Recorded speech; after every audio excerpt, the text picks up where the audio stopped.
आप सबका स्वागत है मिशन इंस्टीट्यूट रायबरेली के ऑनलाइन प्लेटफॉर्म पर। जैसा कि हम लोग भारतीय संविधान के संबंध में अध्ययन कर रहे थे, प्रमुख भाग और उनके संबंध में वर्णित विषय क्या क्या हैं, आज इस बात को देखेंगे। बहुत सारे प्रश्न प्रतियोगी परीक्षार्थियों से ये पूछे जाते हैं कि किस भाग में किसका वर्णन है और किस अनुच्छेद तक में किन उपबंधों का प्रावधान किया गया है। तो आज हम लोग देखेंगे भारतीय संविधान के प्रमुख भाग। प्रमुख भागों में अगर हम लोग बात करें तो इस तरीके से हम प्रमुख भागों का एक कॉलम बना सकते हैं। भारतीय संविधान के प्रमुख भाग, भारतीय संविधान के प्रमुख भाग।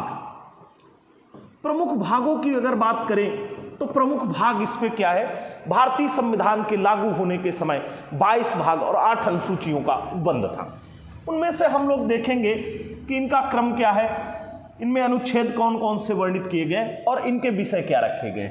तो क्रम की बात करें तो क्रम में आप देखेंगे पहला भाग, भाग 1, और भाग 1 में क्या किया गया है, भाग 1 का अनुच्छेद जो वर्णित है, किस अनुच्छेद से किस अनुच्छेद तक इसका वर्णन किया गया और इस पे वर्णित विषय या शीर्षक क्या है, वर्णित विषय या इसका शीर्षक क्या रखा गया। तो इस शीर्षक की हम लोग जब चर्चा करेंगे तो भाग 1 में देखेंगे, भाग 1 में क्या उपबंध किया गया है, तो अनुच्छेद 1 से 4 तक में किया गया है। क्या लिखा गया है, संघ और उसका राज्य क्षेत्र, संघ और उसका राज्य क्षेत्र, संघ और उसका राज्य क्षेत्र।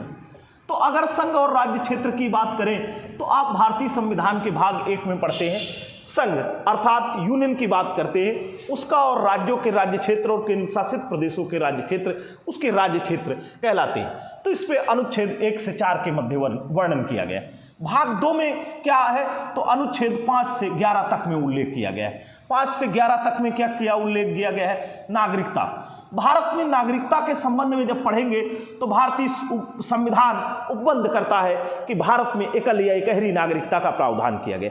एकल या एकहरी नागरिकता जो है वो ब्रिटेन के संविधान से ग्रहण की गई है और ब्रिटेन के संविधान से ग्रहण करके एकल या एकहरी नागरिकता हिंदुस्तान के नागरिकों को, अर्थात आप जब भी नागरिकता के कॉलम पर टिक करते हैं या उस पर फिलअप करते हैं या भरते हैं तो वहां पर आप लिखते हैं भारतीय, ना कि अपने प्रदेश का नाम लिखते हैं। अर्थात अमेरिका को देखेंगे तो अमेरिका में दोहरी नागरिकता का उपबंध किया गया, एक वहां के प्रांतों का और दूसरी वहां के देश की। तो आपके देश में केवल एकहरी नागरिकता या एकल नागरिकता या एकीकृत नागरिकता का प्रावधान किया गया है। नागरिकता संघ सूची का विषय है, इसलिए इस पर कानून बनाने का अधिकार केवल और केवल भारतीय संसद को। प्रश्न आपसे इस तरीके से पूछा जाता है कि नागरिकता का उल्लेख किस भाग में किया गया, भाग 2 में। भाग 2 में किसका उल्लेख किया गया है, नागरिकता का। अनुच्छेद 5 से 11 में किसका उल्लेख किया गया है, नागरिकता का। नागरिकता का वर्णन किस अनुच्छेद में है, 5 से 11 के मध्य में।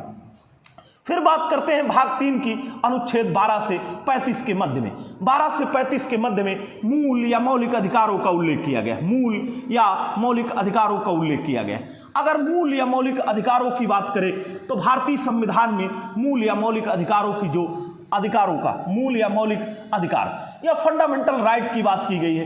भारतीय संविधान में फंडामेंटल राइट जो ग्रहण किए गए, अमेरिका का एक बिल ऑफ राइट्स है उससे ग्रहण किए गए हैं। और भारतीय संविधान के भाग 3 में, किसमें, भाग 3 में कितने, अनुच्छेद 12 से 35 के मध्य मूल या मौलिक अधिकारों का उल्लेख किया गया। इनकी अगर बात करें तो पहले भारतीय संविधान में 7 प्रकार के मौलिक अधिकार थे। वर्तमान समय में मौलिक अधिकारों की संख्या 6 दी गई। अब फिर उसके बाद बात करें भाग 4 में क्या है, तो अनुच्छेद 36 से 51 के मध्य राज्य के नीति निर्देशक तत्वों का, राज्य के नीति निर्देशक तत्वों का, नीति निर्देशक या नीति निदेशक तत्वों का उल्लेख किया गया। और ये जो नीति निर्देशक तत्व उल्लिखित किए गए हैं इन्हें हम शार्ट में डीपीएसपी के नाम से भी जानते हैं। डीपीएसपी बोलते हैं, directive principle of state policy. फिर उसके बाद बात करें कि राज्य के नीति निर्देशक तत्व कहाँ से ग्रहण किए गए, कैसे है, तो फंडामेंटल राइट वाद योग्य है, नीति निर्देशक तत्व वाद योग्य नहीं है और इन्हें आयरलैंड के संविधान से ग्रहण किया गया। फिर बात करें तो भाग 4 का 4 का में अनुच्छेद 51 का या 51A का प्रावधान किया गया और इसमें मूल या मौलिक कर्तव्यों का समावेश किया गया। मूल या मौलिक कर्तव्यों का उल्लेख किया गया, अर्थात फंडामेंटल ड्यूटी की बात की गई। तो मूल या मौलिक कर्तव्य जो उल्लिखित किए गए हैं उनकी संख्या कितनी है? तो पहले भारतीय संविधान में जब 42वें संविधान संशोधन 1976 द्वारा मौलिक कर्तव्यों का समावेश रूस के संविधान से ग्रहण कर किया गया तो इनकी संख्या 10 हुआ करती थी। वर्तमान समय में 11 मौलिक कर्तव्य भारतीय नागरिकों को प्राप्त है। फिर उसके बाद बात करें भाग 5 की, तो भाग 5 में अनुच्छेद 52 से लेकर के 151 तक में संघ का उपबंध किया गया। कितने? संघ का उपबंध किया गया, संघ या केंद्र का उपबंध किया गया। यहां पर आप जब अध्ययन करते हैं तो केंद्र की कार्यपालिका, विधायिका, सुप्रीम कोर्ट और महान्यायवादी के संबंध में प्रावधान जो मिलेंगे आपको अनुच्छेद 52 से 151 के संबंध में मिलते। भाग 6 की बात करते हैं तो 152 से लेकर के 237 तक में उल्लेख किया गया है राज्य का। अब इस राज्य की बात करें तो यहां पर राज्यों के संविधान अर्थात राज्यों के संबंध में उल्लेख किया गया है। राज्यों के संबंध में जो उल्लेख किया गया है उसके विषय में आप जब पढ़ते हैं तो भाग 6 को राज्यों का संविधान कहते हैं। भाग 6 को राज्यों का संविधान कहते हैं क्योंकि राज्य की कार्यपालिका, विधायिका और न्यायिक व्यवस्था के संबंध में उपबंध भाग 6 में किए गए। भाग 7 निरसित हो चुका है। अगर भाग 7 की बात करें तो भाग 7 वर्तमान समय में निरसित है। क्या है? निरसित है। इस संबंध में ध्यान रखेंगे। भाग 8 और 9 पर आपको बहुत ज़्यादा गौर करने की आवश्यकता नहीं है। उसके बाद अगर आप देखें तो भाग हम लोग बात करेंगे 9 से। 9 में क्या उपबंध किए गए हैं? भाग 8 में तो बहुत जरूरी नहीं है, भाग 9 में देखेंगे और 9 का में देखेंगे। भाग 9 में उपबंध किया गया है पंचायतों का।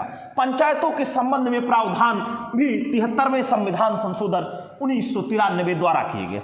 तो यहां पर देखेंगे भाग 9।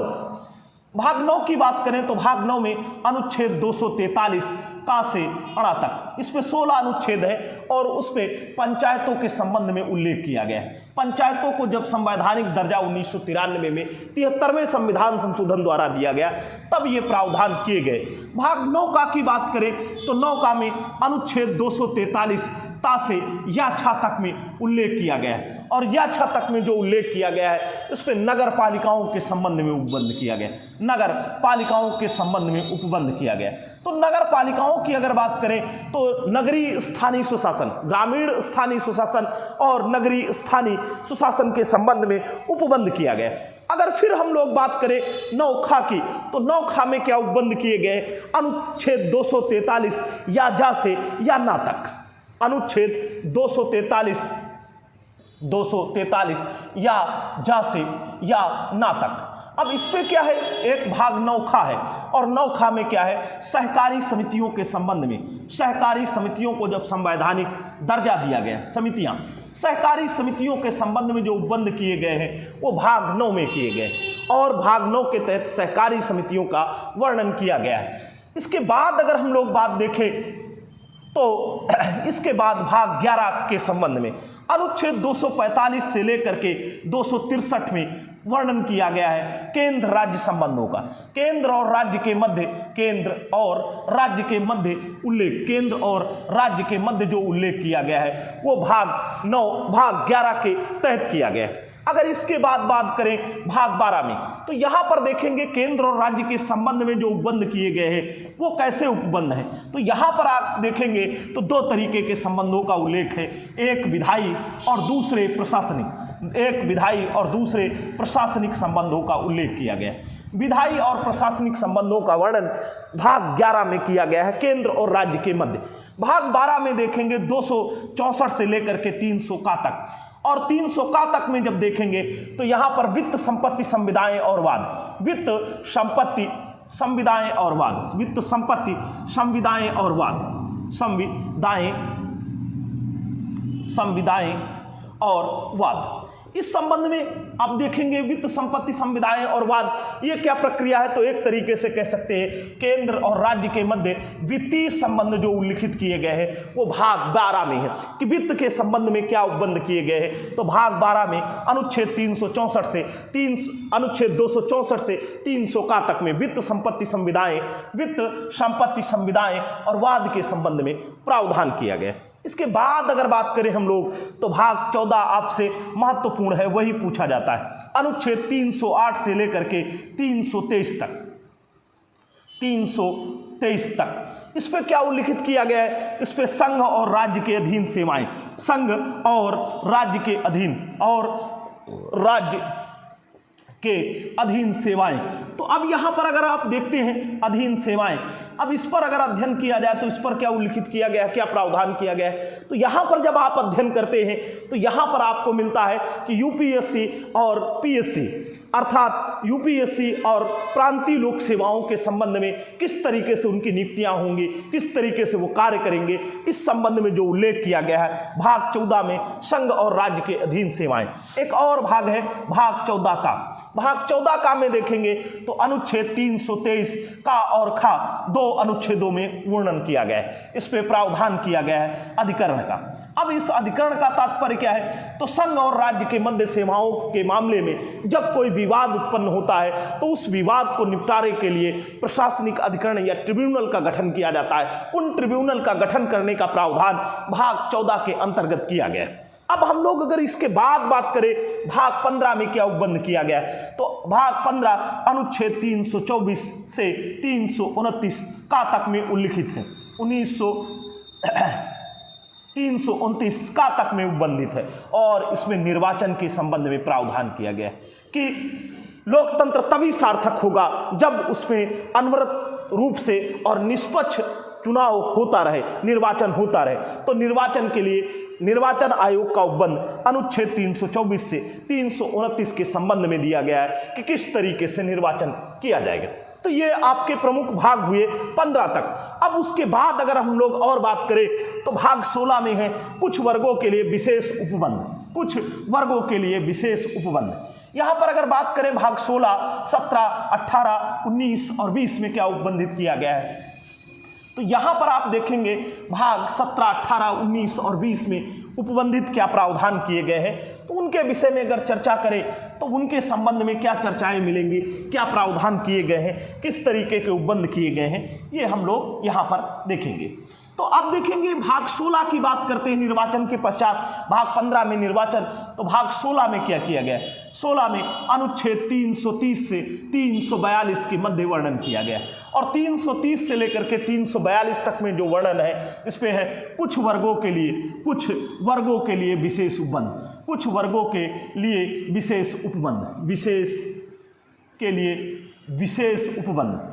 अब अगर यहां पर बात करें कि विशेष उपबंध किसके लिए और क्या किए गए हैं, तो विशेष उपबंधों पर अगर चर्चा करें तो देखा होगा आपने एससी समाज, एससी वर्ग, एसटी वर्ग, ओबीसी और अल्पसंख्यक वर्गों के लिए, या फिर कह सकते हैं कि आंग्ल भारतीय समुदाय के संबंध में जो उपबंध किए गए हैं वो उपबंध भाग 16 के अंतर्गत निहित है।